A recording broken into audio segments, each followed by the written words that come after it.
Okay, so I started recording. So like in this session, I'm going to cover like what is two-tier architecture and what is three-tier architecture, or like what is a thick client and what is a thin client, right? And typical three-tier architecture and new n-tier architecture. So I'm going to explain this traditional three-tier architecture and new n-tier architecture. As we had an aptitude test today, like I will stop it here once we are done with this. All right. So like start preparing on the aptitude. That will give you some brownie points. In the interview, like and like few companies like they will conduct this aptitude test as a first round. Remember that, right? So you can go to the further rounds only after clearing this aptitude test. All right. Okay. So now let's understand like what is a two-tier architecture, what is three-tier architecture, or else two-tier this is called as thick client, and three-tier architecture where it involves a browser, right? All browser-based applications come under they fall under thin clients category. Okay. So let me explain this. So before explaining this, I want to give some one example that you might have come across already, or like we can map to that in a day-to-day life, right? So how did you join this meeting? So you joined Zoom meeting, right? So how did you join that? Did you enter the meeting ID in the browser, or did you install Zoom on your machine? First installed machine on Installed, yeah, Yes, installed in the machine. you installed on this machine. So you without installing also you can like attend from a browser. You can join a meeting from a browser, right? So Yes, you can yes, open yes. you can yes. open zoom.us, and you can enter the meeting ID. Let me show you that. So you can open zoom.us, right? URL, right? So and you can click on this join a meeting, right? Without installing also you can attend the meeting ID over here and you can join, Yeah. right? Yes. Without installing on your local machine or your or your laptop or desktop, right? So this is one example. So well, going back to this this two-tier and three-tier applications. So basically you install the client Zoom client on your machine, right? It may be developed in C++ or .NET or Java, and it will directly connect to the server. So treat it here as server or database, right? So it will directly connect to the database, right?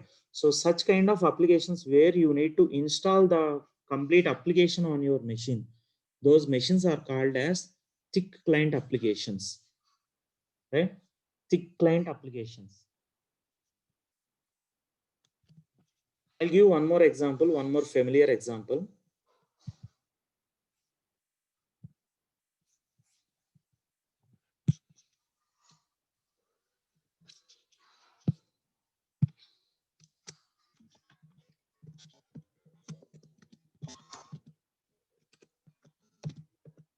Okay, thick client applications and thin client.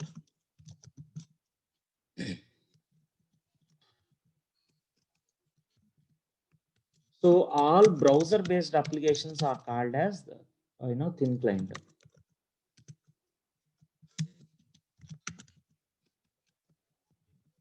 All browser-based applications are called as thin client applications, or they fall under this three-tier architecture, right? So if you see that, I observe the diagram here. Here you are using some browser like IE. If you have to access an application through a browser like IE or Chrome or Firefox, right? And you access the application from a browser without installing a specific software, right? Of course, browser is not related to any particular application, right? You install browser also, you may be installing Chrome or Firefox also, but it's not related to any particular application, right? So without installing the actual application, if you are accessing any application from a browser, that falls under this three-tier architecture. So these clients communicate with the, or these browsers communicate with the application server or web server, and they communicate with the database, right? All such applications are called as What are they called as? Thin client application. Client. I'll give one more familiar example. Okay. So we all use net banking, right? Yes. So we use some or other browser, right? We use either IE or Chrome or Firefox, and we may, if you are using ICICI, you want to access ICICI Bank website. So you go to ICICIbank.com and you log into your application, right? Right. So basically you are using a browser here to access your application, correct? Yes. Right. Now, and you do some fund transfer, whether you want to do, fund transfer or loan payment or something, or credit card payment or bill payment or something, right? Now, but if you go to a bank, suppose you want to deposit cash and you went to a bank directly, does the bank employee use the same application, ICICIbank.com? No. No, because they will install some some core banking solution. They will install some application on there. They will have some application installed on their desktop or laptop, and they will use that ones. And in India, most of the banks use Infosys product called, anyone?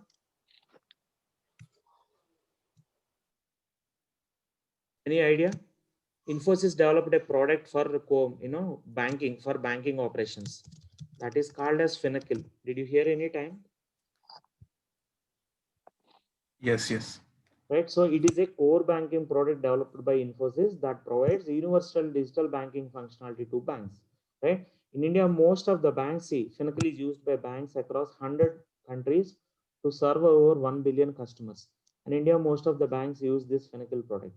So they will have this Finacle application installed on their machine, and they will be using that interface, but they will not use a browser-based application. Right. So what are they using there? They are using a thick client application, right?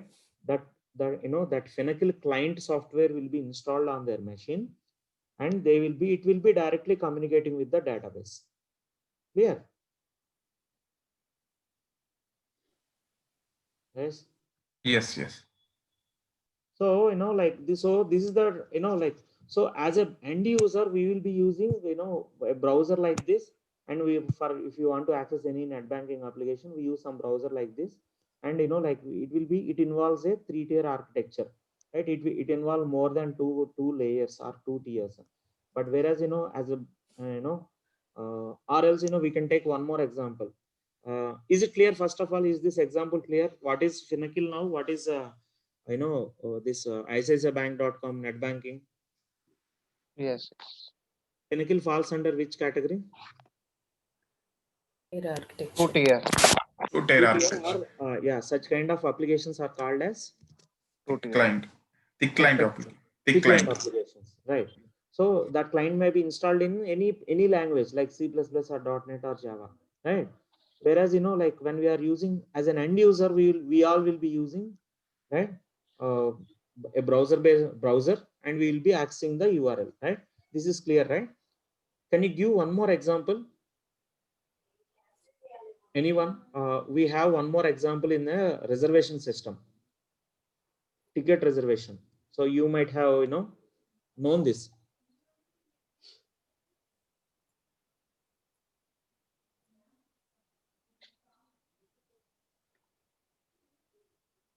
Anyone, guys? One of the travel application also, we can we have both browser based and thick client applications.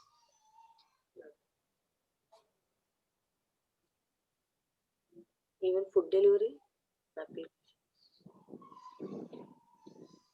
Food delivery, yes. Yeah.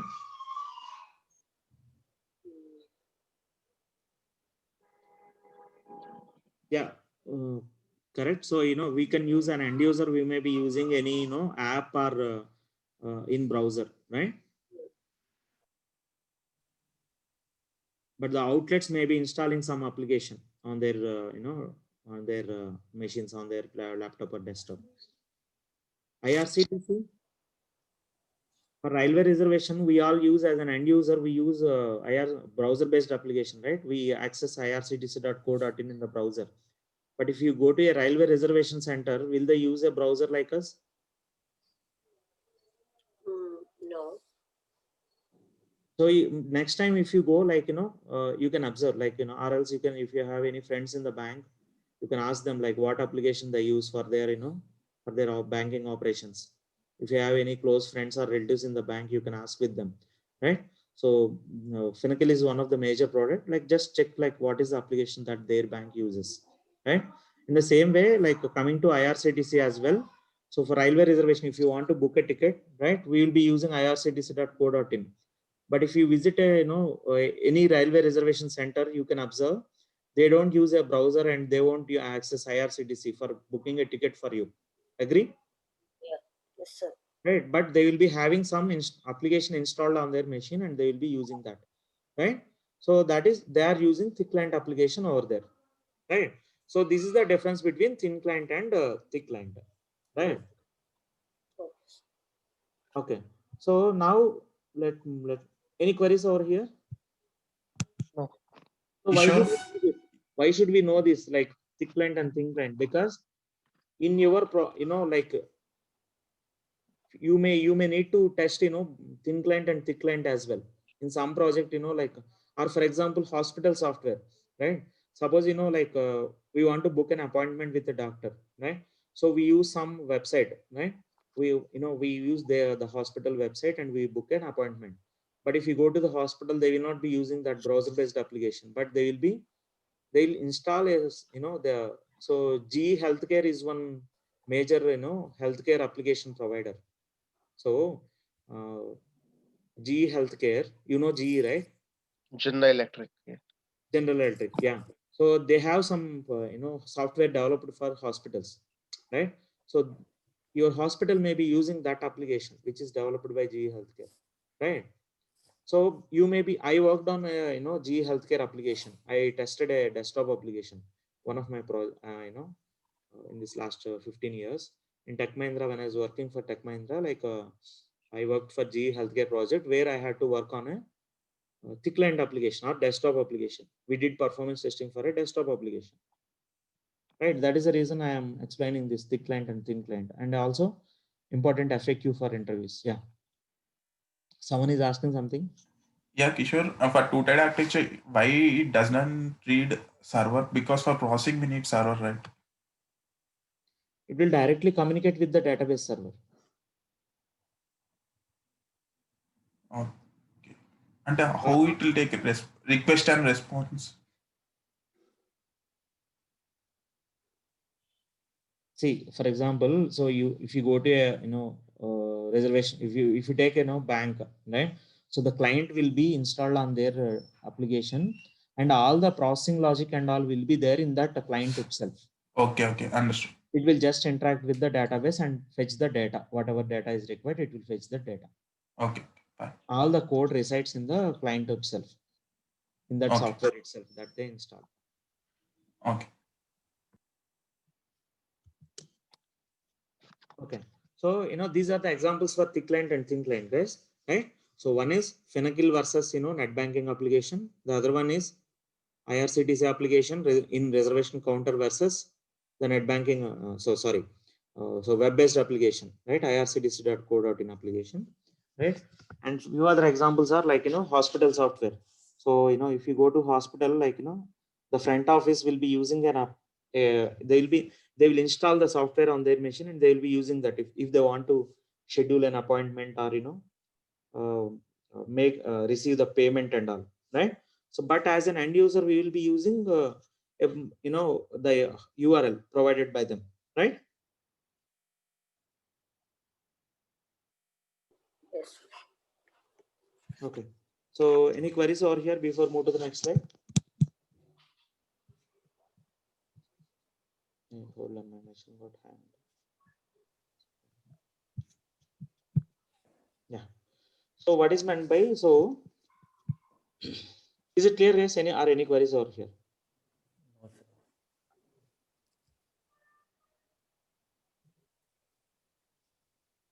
Okay, so let's move on to the next one. So if you want to test any application, first you have to understand the application architecture what is that architecture of that application, whether it is a thick client application or whether it is a thin client application, right? And or like what are the servers, like you should know like what are the underlying servers, like what is the application server, what is the database server, and all. So I'll explain in the next slide what is the web server, what is application server, and database server. So basically, first let us understand what is meant by application architecture, right? So this is another important FAQ, interview FAQ. Can you please explain your project, application architecture? They will ask, may I know something about your current project, right? You'll say something. So I'm working on so and so project, right?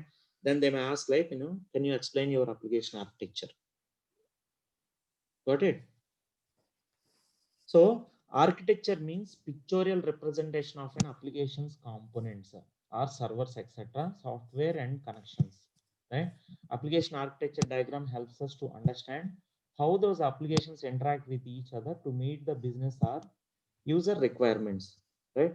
I have one architecture diagram in the next slide. I'll show that. First, let us understand what is meant by application architecture and why we need to understand the architecture, right? So architecture means pictorial representation of an application components or servers, software and connections, right? And this application architecture diagram helps us to understand how those applications interact with each other to meet the business or user requirements, right? So like you'll get more clarity once we go to the next slide. So first, let us understand what is a server here. So server is a software or computer program or hardware which understands your request, process your request, right, and sends back the response, right? Server is a software or computer program or hardware which understands your request, process your request, and sends back the response. Is it clear?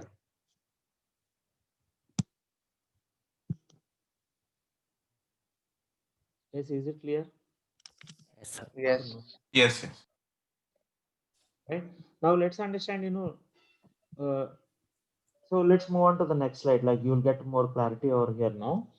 So this is a traditional 3-tier architecture. For example, if you are using ICICIbank.com or HDFCbank.com, right, or Kotak.com, right, you enter the URL in any of the browsers. You may be using any of the browser like IE or Chrome or Firefox, or can you list out few other servers apart from this? These are all well known, right? Can you list out few more browsers in the market? Opera, Safari. Opera. Yeah, right. So these are the popular servers. First, popular browsers. First, let me list down the popular browsers.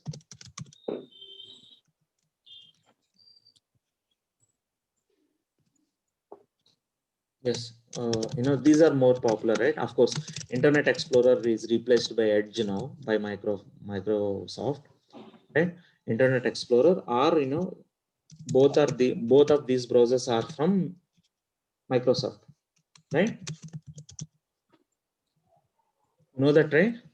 Yeah. Yes, sir. From Windows 10, like they have made Edge as the default browser. Microsoft has made Edge as the default browser, right? Yeah. Next, we know Google Chrome, right? And Opera. Mozilla. first, first let us list out the popular browsers. Yeah, Firefox. This is from organization called Mozilla, right? Chrome is from Google, right? And what else? Safari. Chromium. Yeah, Safari, right?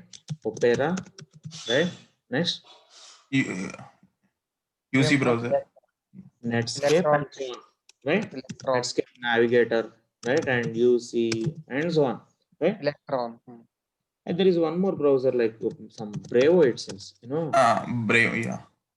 What is that, Bravo? That doesn't allow, there will be no ads over there, right? So Brave browser, right? So I heard about this recently. Like, it is very fast, and I used it actually. So it's very fast, and it doesn't have any ads as well. So whatever application you visit, or whatever URL you visit, if there are any ads, it will block those ads, and it is very faster.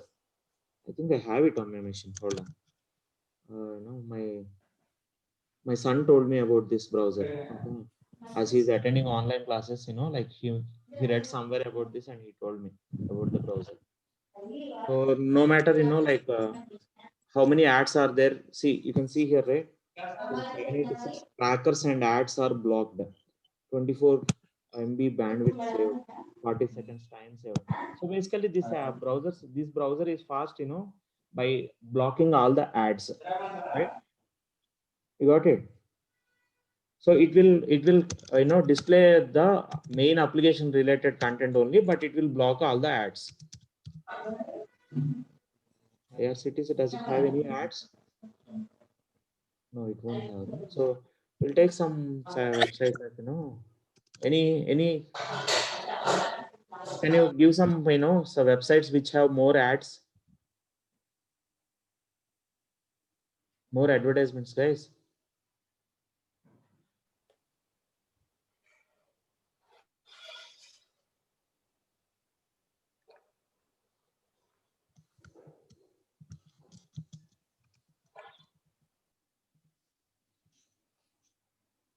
This will have ads, some ads, right?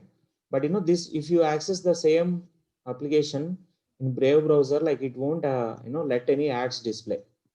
Okay, but you know, let's try in Chrome once, or you know, some other browser once. You'll see, you should be seeing a lot of ads.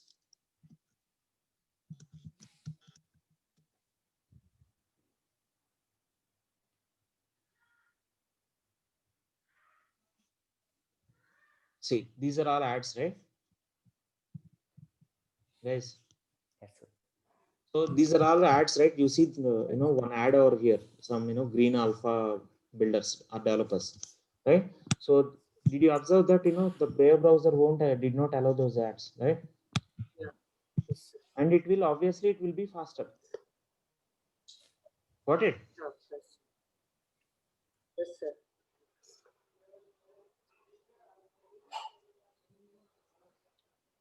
Yeah. Yes.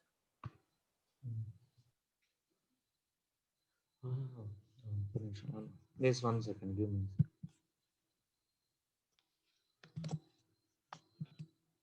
Hello.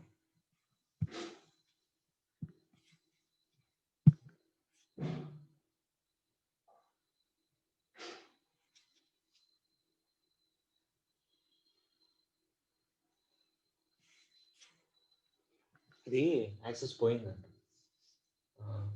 SIP ఇప్పుడే బాగా phone చేశాడు, బాలరెడ్డి, బాగా అవ్వగలుగుతున్నావా అని చెప్పని. దేంటిది Zoom పోయింది? Zoom account ఏదో hacking అయినట్టుంది.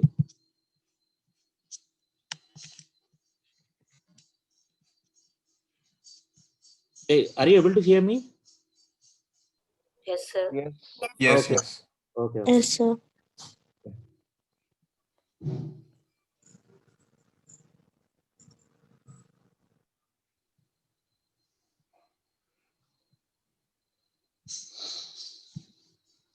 So you got it right. So what are we discussing? Sorry, we're discussing about that Brave browser, right? So you know, like by just blocking the ads, it is very faster, right? Guys, Yes. if you want, you know, if you want to see like whether it's fast or not, how can we see? If you want to see like whether it is fast or not, Speed this. Control Shift plus. so you can use F12, right, to launch the developer tool. Any browser will have this developer tool. See, not only Chrome or, you know, any, it's not limited to any browser, right? So now you can see the developer tool is launched, right? So let's open a website over here and let's see, you know, what the load time of the page, right? How much is this? It's 1.86 seconds, right? Or, you know, approximately 2 seconds.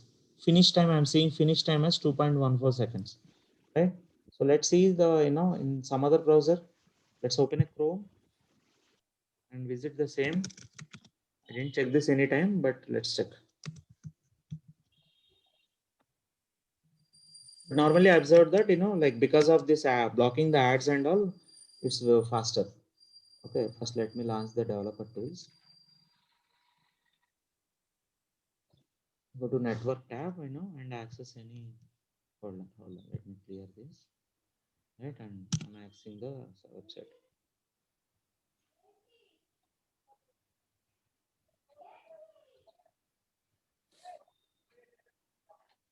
It's still loading, right? You see here, right? It's still loading a lot of content. You got it right? How much time it took? 18 Load seconds. the complete page, it took 15 seconds almost, right? And here you can see finish time as 23 seconds. I will explain you what is difference between load and finish time. Basically, there is something called browser rendering. I will explain that. You need to understand what is DOM content loading and all if you want to understand this. But you saw the difference, right? Yes, sir. Right? It took, Brave browser took 2 seconds, but here it took some, 15 seconds. Load time is 15 seconds and finish time is like, more than that, some 23 or something that we saw previously, right? Yes. But there is a huge difference, right? That's what I want you to understand, right? Yes, sir. But I'm not sure, like, did you hear this browser anytime? This Brave browser? No. Yes, my office people will use this. Okay, cool.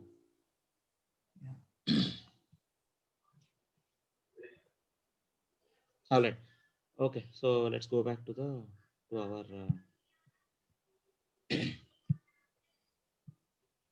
So I'm getting a message that my Zoom account. I don't know, like I'm getting a message. Some hold on. So it is. I'm getting an OTP like to enter the Zoom to verify the phone number. I don't know if there is any hacking attempt on my Zoom account, but I'm getting from yesterday. I'm observing this.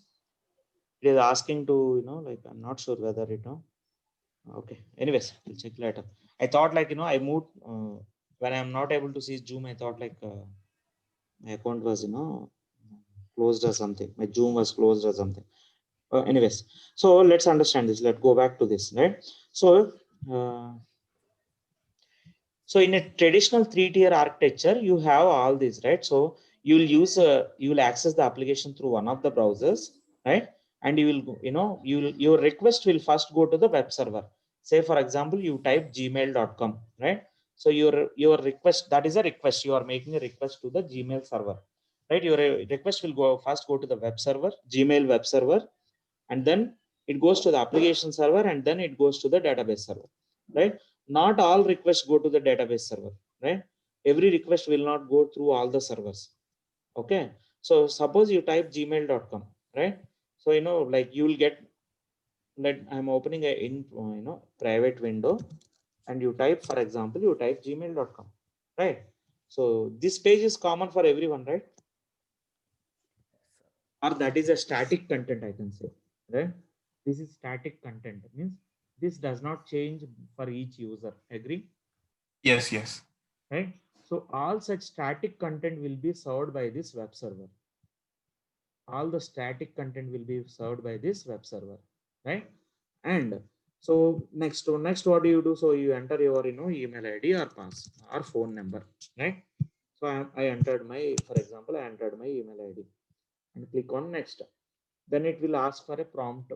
It will ask prompt for the password, right? It will prompt for the password. So now what happens actually? So first it will verify whether this email ID is a valid username or not, right? Agree? Yes, sir. So if you enter an invalid email ID, right? If you enter some invalid email ID like this, right? It won't for prompt for the password, right? But it will display an error message.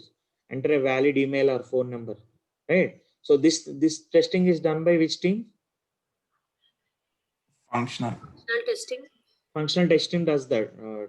Functional testing team does that, right?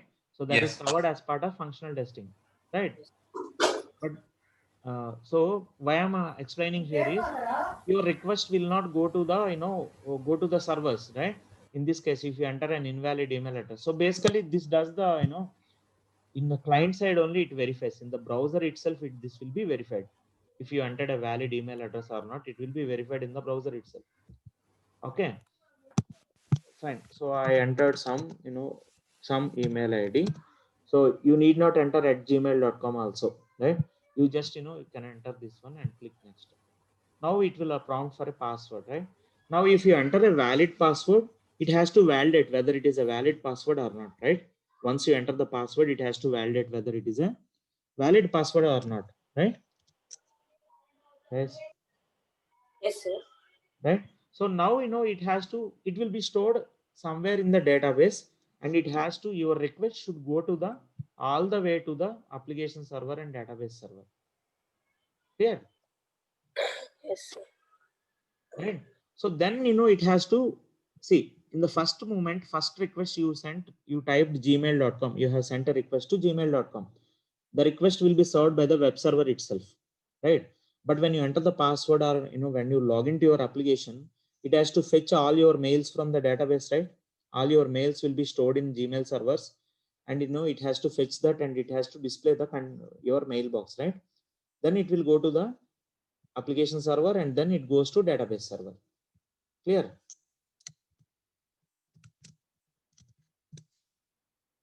And the static, the content from here is dynamic, right? The content changes, right? Based on, if I log in into my account, it will display my mailbox. If you log in, it will display your mailbox, right? Yes. Right. So, and so the content changes, right? So this, the mails and all the content changes, right? So this is dynamic page, we can say that, right? Agree? Yes. This is dynamic content. So, and that dynamic content will not be served by the web server, but whenever there is dynamic content, your application server and database server has to work together. Clear, guys? Yes. Yes. Sir, sir, Yeah, can you please please. explain again? Okay. So assume that you hold on. So I'm trying to explain you what is the web difference between.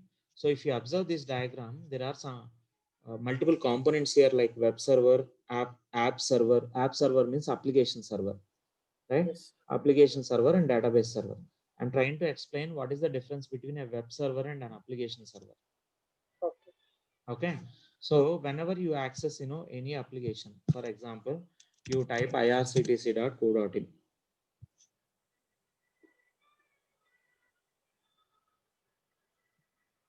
What is this? Nginx HTTP server. Okay. Welcome to Nginx on Red Hat Enterprise Linux. This page is proper operation of HTTP server. Okay. Web server installed.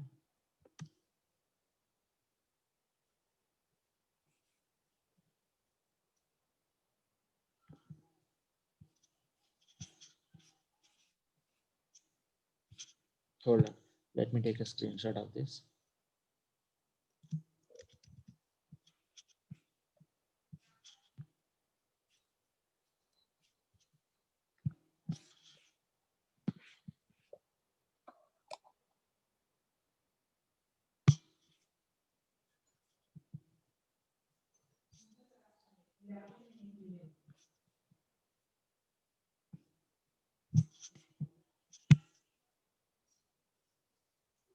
Okay. So suppose you type irctc.co.in. So actually that page doesn't come up, maybe, that could be an issue actually. It is showing up, Nginx is a web server, guys. Okay. The reason why I took a screenshot of this is, like this tells us that, IRCTC uses Nginx as the web server. Let me show you that. Okay. Let me show you that Nginx, in the course contents. Hold on.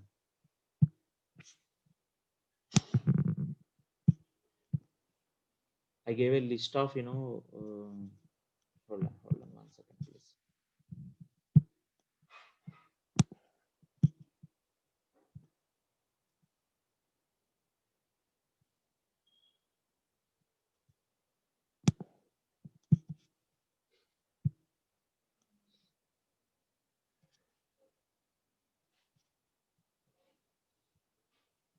Popular web app DB servers, right? You see one. I'll share this PPT to you later, okay? Once we come across this topic. See here. You see Nginx over here, right? Nginx is a popular web server. Apache HTTP is it is an open source. This is a completely open source one, right? And Nginx is another popular web server. And so in the same way, you have different application servers and database servers. These are the mostly used, web app and DB servers in the market, right? And IRCTC, this page tells us that IRCTC uses Nginx, and all their servers are in Linux, as you can see here. Red Hat Enterprise Linux is a flavor of Linux. Okay. We'll discuss all this in the future sessions. Okay. This is the first time I saw this page when I access irctc.co.in. All right. So leave it. So let's come back to the topic. So I want to explain you what is the difference between a web server, application server, and database server, and what is the role of each, right? So forget that everything, like suppose you access irctc.co.in, right? Everyone see this page, right? Yes, sir. You can open and check now. Open a private browser or incognito window, right? And you'll see this.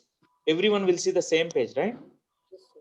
And this page will be served by this, so that is a static page, means that content doesn't change based on the user, right? Yes, sir. The same page will be displayed for everyone the first time when we access irctc.co.in, right? So that is sorry.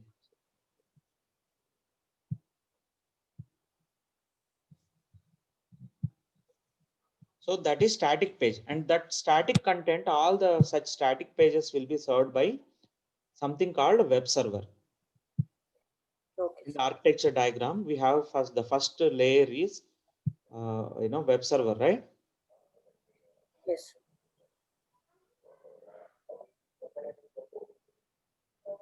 Where are we? In which slide are we? Hold on.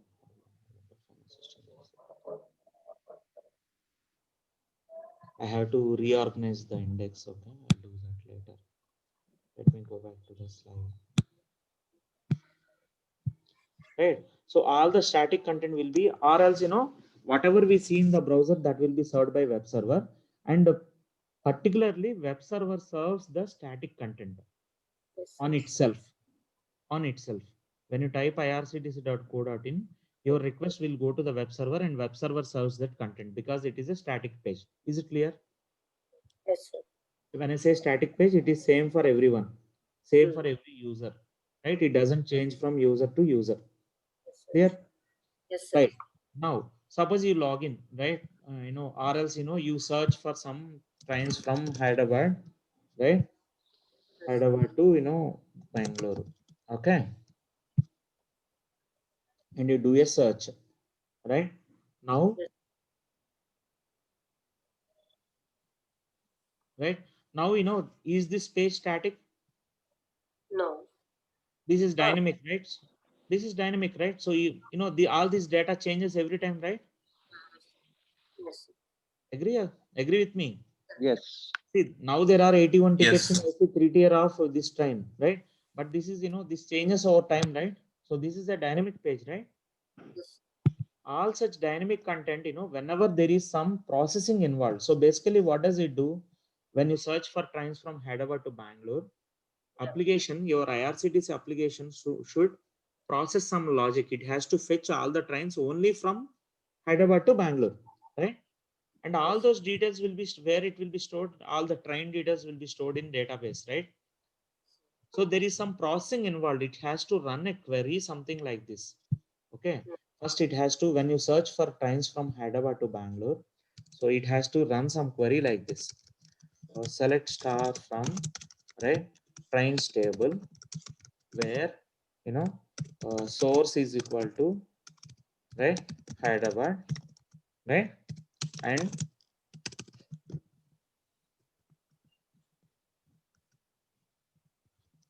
destination is equal to, it has to run some query like this, not exactly this query, but it has to run some query like this.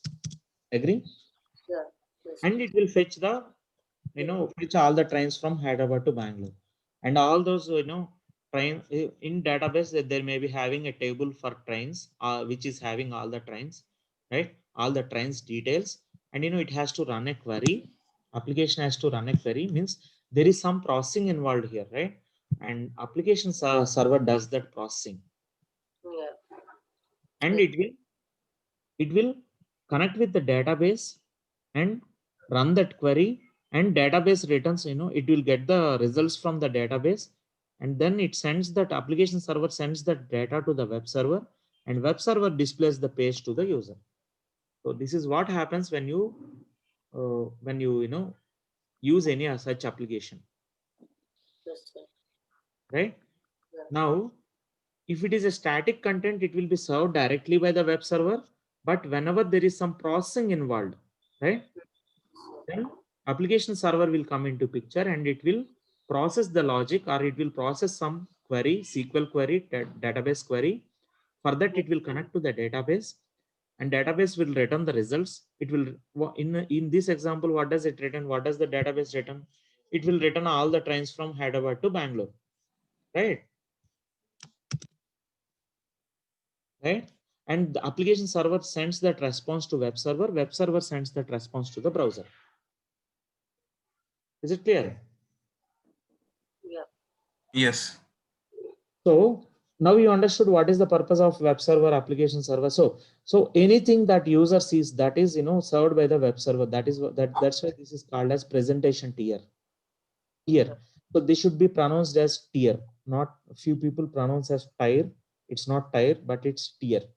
It should be pronounced as tier. Okay. So web server layer is called as presentation tier. Application server is called as logic tier or application tier, and the database layer is called as persistence tier, right? And there is one more component called load balancer that you see here, right? Yes, sir. Yes. So Yes. let us understand what is the purpose of this load balancer. What does this load balancer do is, there may be thousands and lakhs of users accessing the application, right? Yeah. And by the way, not all applications contain, multiple web servers, multiple app servers. In this diagram, one application is having 3 web servers, 4 application servers, and 3 database servers in this diagram or in this slide. But every application will not have these many servers. And please understand that, right? Yeah. Whenever you have more than one web server or more than one application server, then only you will have this load balancer. So load balancer, as the name implies, it will balance the user load, right? When thousands of users are accessing the application, right? And assume that we have 3 web servers, right? It will route the request to all the web servers. It will send the request, it will balance the load, and it will distribute the load across all the web servers. In this diagram, we have 3 web servers. So assume that, some 15,000 users are accessing the application. It will send 5,000 requests to web server 1. It will 5,000 requests to web server 2, 5,000 requests to web server 3. So in that way, it will balance the user load, right? Or it will distribute the user load. This load balancer will distribute the user load between all the servers. Is it clear what is the role of load balancer here? Yes. Yes. Because when you have more number of users are accessing the application, obviously IRCTC will be used by how many lakhs of users I told previously. I gave some number. 5 lakhs. 5 to 7 lakhs. 7 lakh users. 5 to 7 lakh or 8 lakh users will be accessing this IRCTC application, right? So it has to distribute all those users load across all the servers, right? One server will not be able to handle all the load, those many lakhs of users, right? And also, suppose if you have only one server, those who are not speaking, please mute yourself. Okay, I'm muting everyone. So if you have any queries, please unmute and you can ask, right? So when you have, thousands and lakhs of users, and if there is only one web server, and if that server is down, server is crashed, right? Some hardware, because of hardware failure or something, right? Your total application will not be working, right? Yes. But when you have more than one server, if one web server fails, the other 2 servers will be working. Your application will not be down. Clear? That is another advantage. Also, it will help us to serve more number of users. when you have more than one server, right? Yes, sir. Okay. Sir. So, and you understood what is load balancer and what is web server, what is app server, and what is database server, right? Database Yeah. server is where all your data resides, all the application data resides, right? Yes, sir. Your usernames and passwords will be stored in some table in the database. For Yes, every sir. application, you will have some username and password, right? Yes, All sir. those details also will be stored in the database, right? So, for example, right now I am not logged in, but if you want to book a ticket, you have to log in, right? Yes, sir. Right? At that time, it has to verify. IRCTC should verify whether it is a valid user or not, correct? Yeah. So, and where are those usernames and passwords stored? Okay, the database. All your usernames and passwords will be stored in the database server, right? Yes. Yes. Right. So whenever you are logging in, it has to verify your password, right? Application has to verify your password, right? Again, it will run some query like select password from users table where username is equal to, right? And it will verify whether it is a valid password or not. Then only it will allow you to log in, right? So all these, so there is some processing involved over there, and that will be done by application server. Yes, sir. Yes, Guys, sir. this is very important to understand. That's why I'm going slow. Okay. Those who already know this, like they may be, you may feel like it's going slow, right? But it's very important to understand like the web server, web application architecture, how it will be. Is it clear, guys? Sir, I want one doubt. I have one doubt, sir. Is Yeah. there any particular reason for how do we know that how many web servers or application servers in any application? Like, is there any popular website? It has more servers, more web servers, more application servers, or limited? Yeah. So if the user base is in lakhs and millions, right? Obviously they will have more web servers, more app servers. For example, some application will be used worldwide, right? For Facebook, for example, right? Facebook is used by 20 million users, I think, right, across the globe. Yeah. So obviously they will have more number of, they may be having more number of web servers and app servers and database servers, right? Okay. So shall we move to the next slide? Yes. Okay. So this is traditional three-tier architecture, right? This is traditional three-tier architecture. Now the next slide speaks about a new N-tier architecture, right? So nowadays we have mobile web browsers, right? For every application supports mobile browsers, right? Guys. Yes, sir. Yes. Yes. Yes. So previously we used to have only web browsers, right? Like, and the layout will be something like this, right? And now, but as mobile usage has increased, like most of the applications are using mobile browsers as well, right? So, and the layout will be completely different, right? Yes. Right. The website layout will be completely different for mobile browsers, right? When you check the application in mobile browsers, right? Yes. Yes. One more layer got added here, right? So means, in additional to this browser, regular browsers, now we have mobile browsers as well nowadays, right? And this is how a new N-tier architecture is, right? Hmm. You have web browsers, you have mobile web browsers or mobile apps, right? And these are same presentation layer, logic layer, and logic tier and database. These, we have three layers over here as well, right? Presentation tier, logic, and persistence tier, right? And now this presentation layer, it is built up of HTML, CSS, and JavaScript. So let us understand what is the purpose of each of these, right? So HTML, that is for building the page content, right? Yes, sir. You can see that HTML content, right? If you go to any website, right, you right Yeah. click and if you see the page source, view page source, you see some HTML code, right? Yes. Yes. This is HTML code for that particular page, right? Hmm. And it also contains it is also made up of CSS CSS. and JavaScript. So Yes. Yeah. JavaScript is used for client side validations. Okay, Yeah. let me explain what is client side validation. For example, right? For example, you type gmail.com, right? you get this, you know, if you go to sign in page, like you will get this, right? Now, see, let me explain what is client side validation. If you see, this is a valid email address. Perftest.kb is a valid email address, right? But this is not a valid email address, right? Agree? Yeah, yeah. There will not be a, you know, I mean, at least there is no email address with this, like it doesn't allow semicolons and all, right? So Yes. this is not a, this is an invalid email address, right? So to validate this, you know, your request will not go to the server, need not go to the server. Will it, but you know, there will be this validation will be done at the browser side itself, right? If validation is done at the browser side, that is called as client side validation, and that is done by some, you know, this JavaScript. Such Yes. validation code will be written in this JavaScript. And what is this CA? Is it clear what is JavaScript? What is the purpose of JavaScript? It is mostly used for client side validation. I have one question. Huh? When we enter a invalid, let's say you enter an invalid Gmail ID, so the request should go to web server because that is a presentation layer, and all these things JavaScript is written in a presentation layer, as you said. So the request should go to web server or not?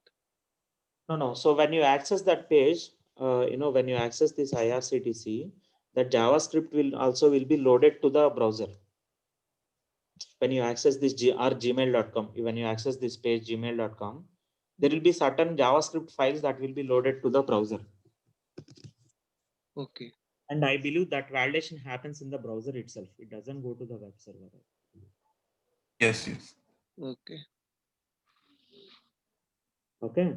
So, and this CSS is like it defines the layout of the page, right?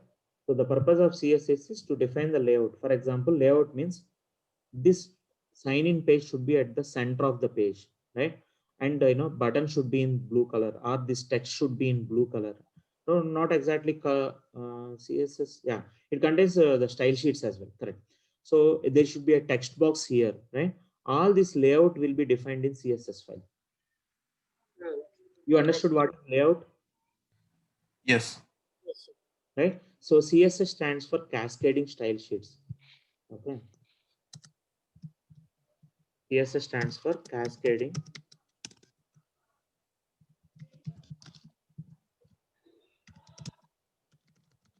Right? What is the purpose of this CSS? They define the layout of the page, layout of the web page, right? Yes, sir. So JavaScript is for client side validations. Okay. And HTML, it defines the, you know, the actual content that should be displayed in the page, right? Hmm.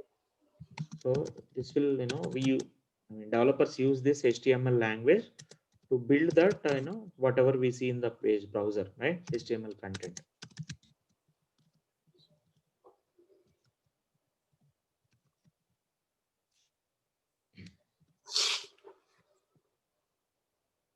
Right. So that is hold on. So this presentation layer will be made of this HTML, CSS, and JavaScript.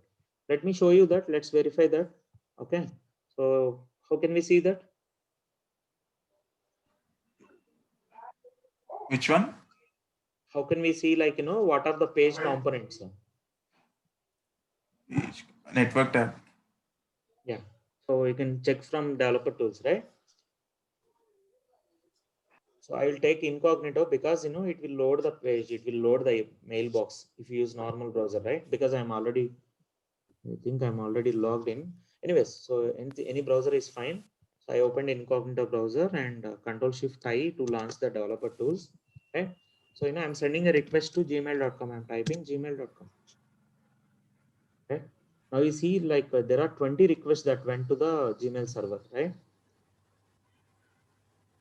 And see here, you know, you see like, hold on.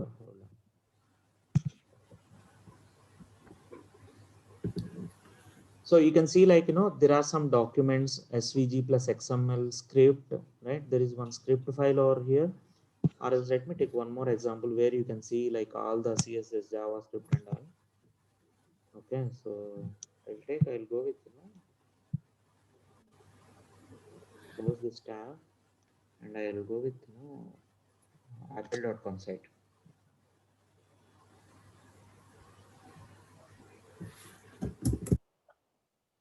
You can see 44 requests went to the server, right?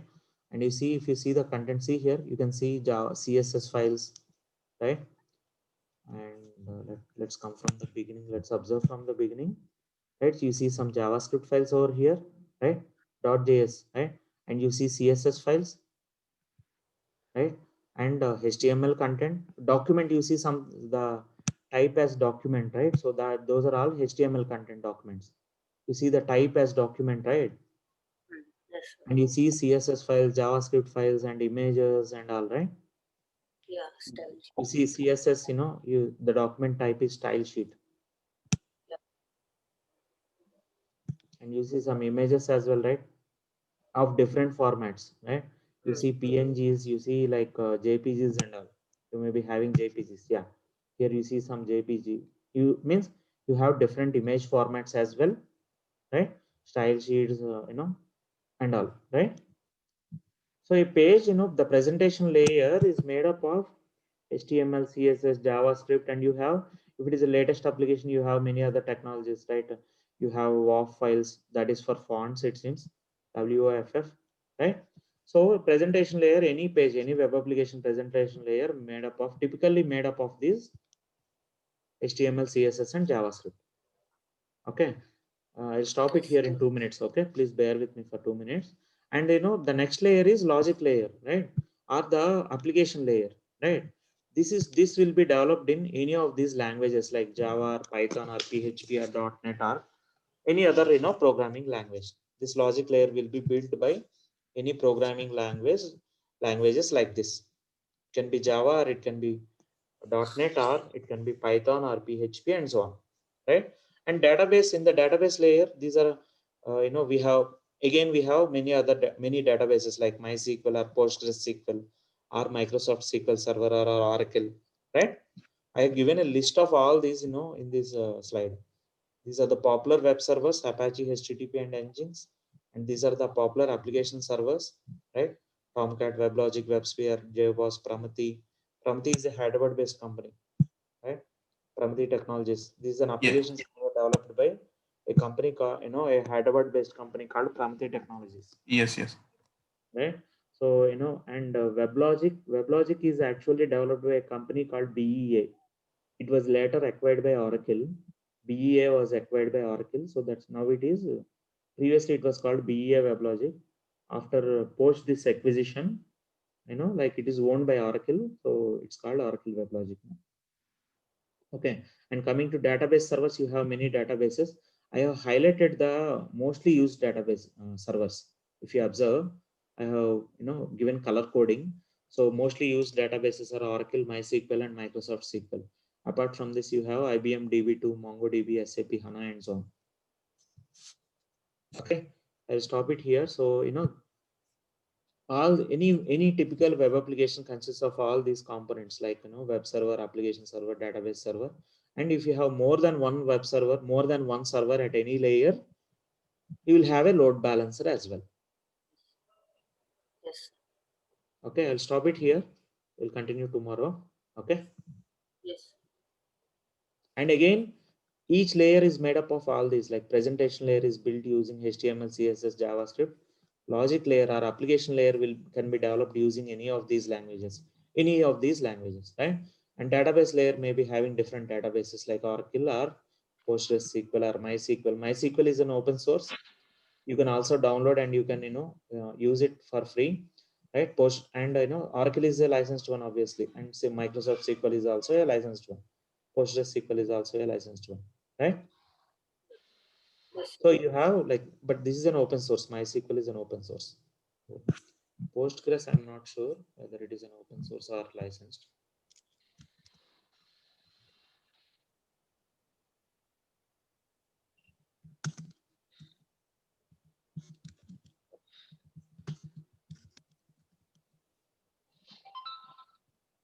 It is an open source database.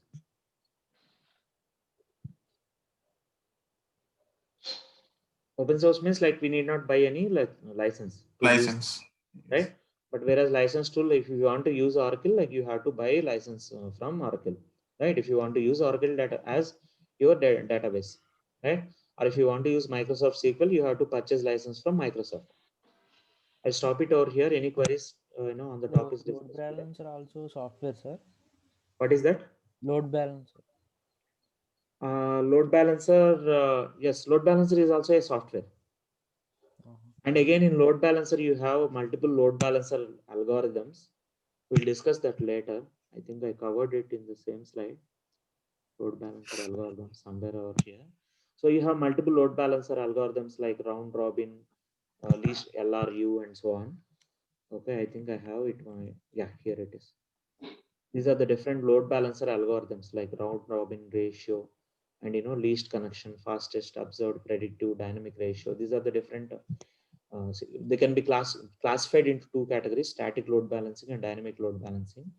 And these are the different load balancing algorithms. Yeah. Load balancer is also a software basically. Okay, I'll stop it here. So we'll continue in the next session.